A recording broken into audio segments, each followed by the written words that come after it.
morning and welcome to Real Talk, where every Sunday night we offer insight, education, and resources to in-home caregivers and those affected in their world. These are the children, the parents, the extended family, and everyone who loves them. And our goal is to offer real life topics and learning through discussing real issues and offering real solutions. And tonight I'm very excited to welcome a guest that I have known about for quite a while and whose product I love. So I'm excited to have her on tonight. Her name is Judy Kou. So welcome, Judy. It's great to have you. Hi, thank you Absolutely. for having me. And Absolutely. I'm excited. We're going to tell everybody a little bit about you, and then we're going to have a talk about your product, but B, the benefits of your product and what that can mean for families. So I'm going to introduce first to you guys all Judy. She is the co-owner of the Swaddle. And a lot of you in our audience have heard of that. A lot of you probably have had your hands on it. If you've been at some of our trainings, you know that at Newborn Care Solutions, this is a product that we love. And so I'm going to tell you about it. Judy has an MBA and a Master in Education and is now studying pre-nursing.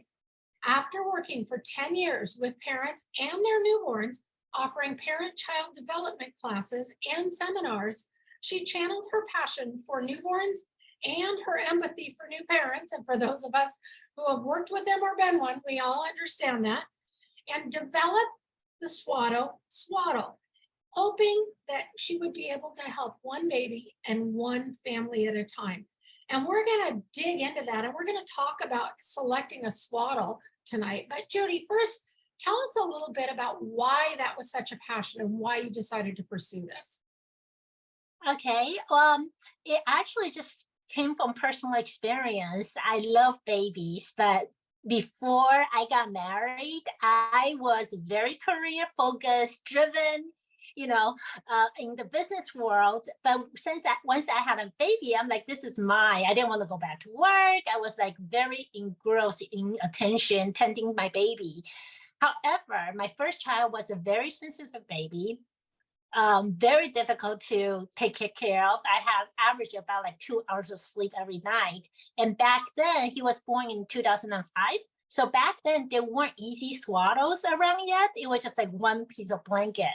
And as a result, you can imagine, like as a new mom, I wasn't able to swallow very well, even though looking at all the instruction video, even though trained by the nurses, he was still able to get the blanket loose. And with the worry of covering the faces and running risk of suffocation, I forgo swaddling. I was just like holding him to sleep pretty much every day, tucking his arm in front of his chest, holding him tight.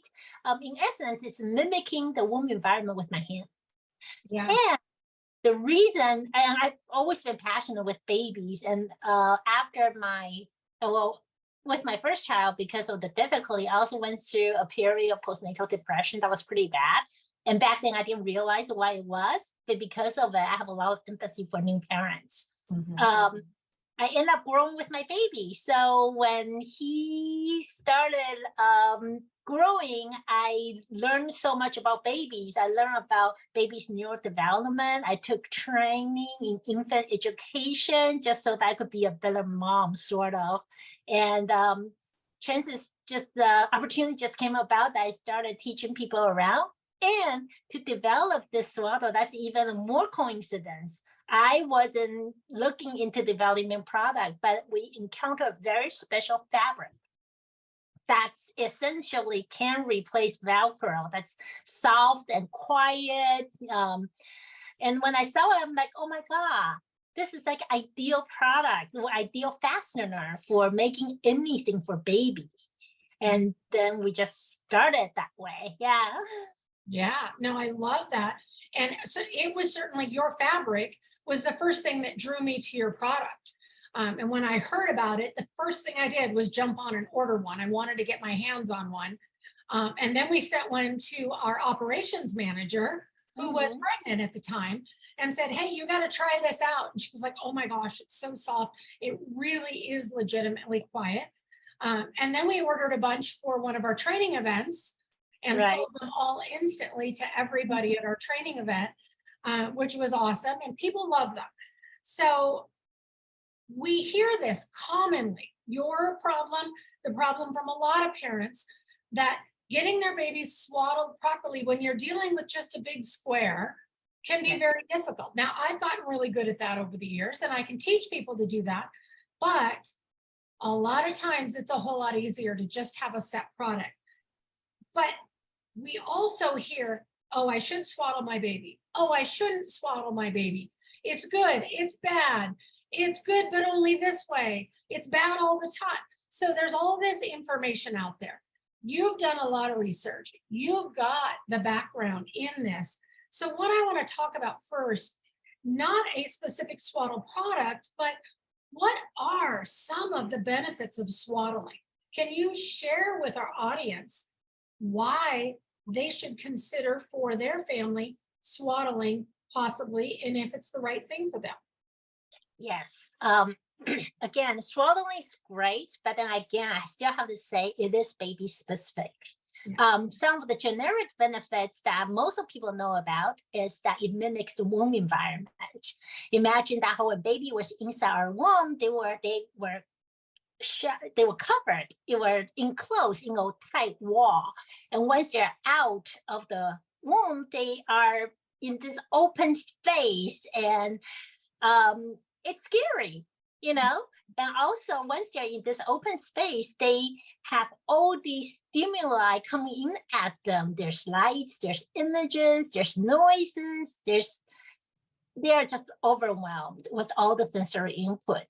So in essence, they have this reflex called the moral reflex, which supposedly was originated as a protective reflex or device, so that when baby encounters issues or danger, like for example, if your baby put a baby on a flat surface, if baby were rolling, they sense that their vestibular system is encounter some kind of sensation. They open up their hands to stop themselves from rolling. If that didn't work, they enclose themselves into a ball. So when they fall, they are protected in their core body. So in essence, that's what moral reflex is.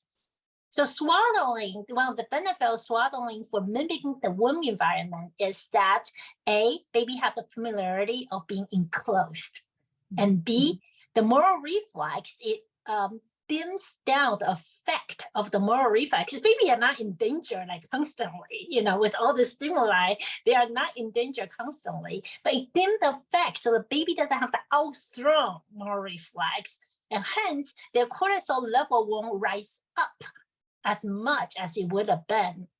And another benefit related to the enclosed wall is the proprioceptive development, sensory development. Proprioceptive sense is sort of what we call the sixth sense or the sage sense in a way. So let us know where our body is in the environment, where our body parts are. And I know it might be difficult to imagine that we don't know where our body parts are, but babies don't. They don't know where their body stops. Imagine that's quite a scary feeling, you know? Like, and that's why you can see that baby tend to scoot up to the side of the cradle, to the rail, so they could be close to something, or even if you are a co-sleeping parent, baby tend to scooch up to you all the time, no matter where you are. They just migrate themselves to you because they want to have the proprioception senses be stimulated, and swaddling does that. Very nice.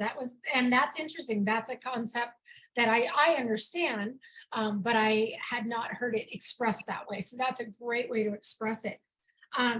One of the things that you and I know it also can be really good for is particularly some sorts of babies. And I love that you mentioned it's baby specific, because of course there's no one size fits all. We're not all identical, but there are certain things that this can help with babies who have certain types of temperaments.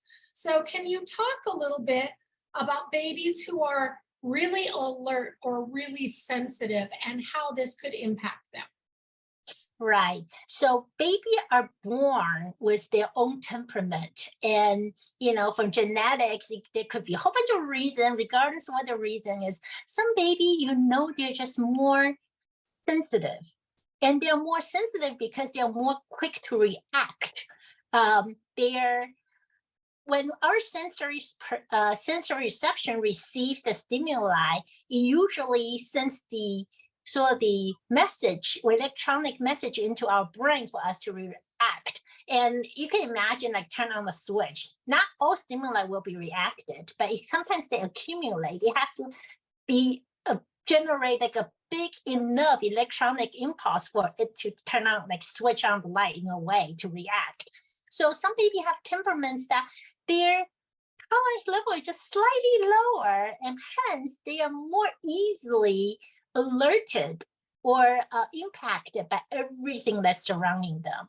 So you could sort of observe your baby to see if they are particularly alert to sound, for example. You could see that they are constantly looking, and they might be looking for sources of sounds that you're not hearing. Because babies, they could hear a wider range of noises that we cannot hear, the higher pitch noises. Babies' ears are more sensitive to that. And there are some tests online on the internet that if you're interested, you can test it out yourself. It's pretty interesting. But so you can see like these babies, they're highly alert. And what happens when they're highly alert? Impacts their motor reflex, especially when they're sleeping. If it's a constant sound, then it's okay. But when they're sleeping, all of a sudden they hear the sound, they're jolly awake. And what they do? They don't know if they're safe. They think they're in danger, so they cry. So if your baby is, you can envision, you can see your baby being more sensitive, then swaddling would definitely help baby a lot. Yeah. And for the temperament of babies who are more sensitive, who are more quick to react, it definitely will help. Yeah, I love that. And it makes so much sense. And so I hope that our viewers and our listeners can really relate to that and maybe take an opportunity to watch their baby a little more closely and see if it might be beneficial. We also know that our babies that are constantly moving, it absolutely can have an impact on that. And there are different ways that we might even be able to know if it's a baby who's a little more sensitive. Can you talk a little bit about that, about our babies who are very active or moving all the time? For babies who are moving and active all the time, they obviously are very sensitive or interested in, again, a lot of their movements are juddery. So these are electricities that sort of send messages to their muscle without their decision to do so at such a young age. It just went directly. So it's really a reflex. If you see baby doing a lot of juddering movements, majority of those juddering movements means that baby have a stronger reflexes, and which hence they could have a stronger more reflexes. But you could also see baby that who might not have the sort of the voluntary movement of like sucking their fingers or rubbing their faces or pulling their ear, pulling their hair. These are still reflexes movements, but these are reflexes movements that give them a sense of comfort. Mm-hmm. In a way. So for example, the sucking reflex, when they feel something on their mouth, well, on the corner of their mouth, they automatically suck. But the sucking gives them a sense of satisfaction. So when you observe your baby have sort of so-called self-comforting movements, they can, like for example, suckling is the most common known or well-known self-comforting reflex. We could put, when you are doing the swallowing, you could use swallowing to put your baby's hand closer to their mouth. So whenever they want to, they're easier to find it. Whereas if the baby's hand is just outthrown, they don't have the muscle strength to bring the hand into the mouth yet. They can't. It's not there. So they are not able to self-comfort.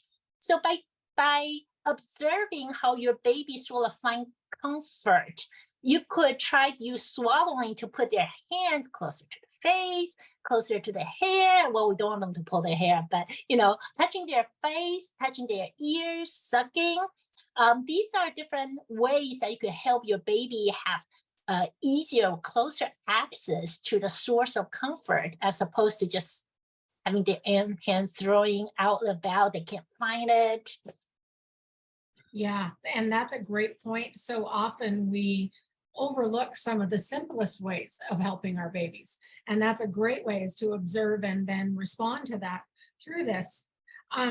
So we know there's different types of swaddles, there's different solutions to, hey, I want to swaddle my baby. Can you kind of talk about that and share some information around that in case somebody says, okay, I think I want to try swaddling, but where do I start? What do I need to know? Okay. Yes, definitely. There are tons of solutions out in the market. It's overwhelming for parents to choose the one they want, or like, how do they know which one is good for my baby? They are basically, let's see, 1, 2, 3, 4, about 4 categories. One is the traditional one, the big blankets, and the big blankets are readily, there's like so many brands out there.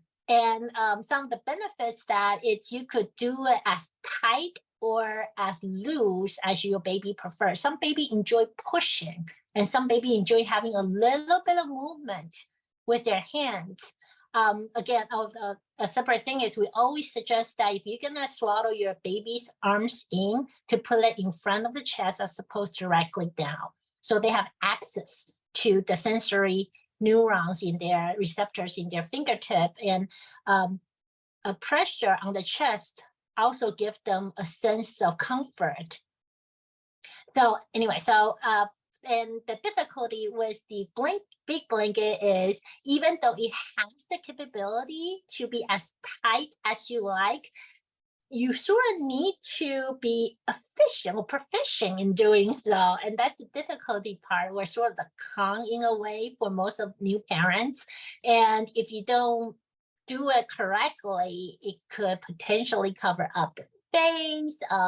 It's potentially suffocating hazard. So if you do decide to use the big blanket, make sure that you find one that's Muslim is a better fabric material of choice than, say, cotton, because it's more breathable. So in the unfortunately event that got loose and covering up the baby's face, at least they'll still be able to breathe. So that's something you want to consider, the breathability of the fabric. You can use the big square or triangle, whatever, a big cloth one. And other one is the zipper swaddles. And the zipper swaddles are easy to use because you can just put baby in and then zip it up. So those are very comfortable, easy, and it provides the restriction and also provides some movement for baby. The only problem is it cannot be adjusted. So you don't know if your baby enjoys tighter restriction or they enjoys more movement. And again, baby's enjoyment changes day by day as well. Like today, they feel like they want to be more tightened, hugged, and the next day they might want to have more freedom, more mobility of their limbs. So the concept of zipper ones is that you can't really adjust that. You kind of, unless you buy multiple sizes, and you kind of have to constantly change in sizes according to baby's development, according to their growth. So be prepared to be spending a little more money in that aspect. And then there's the vest type. The vest type is that you sort of put in a sleep sack on the baby, and then it has the wings to cover up. For these, you could adjust the tightness of it based on the arms portion of it.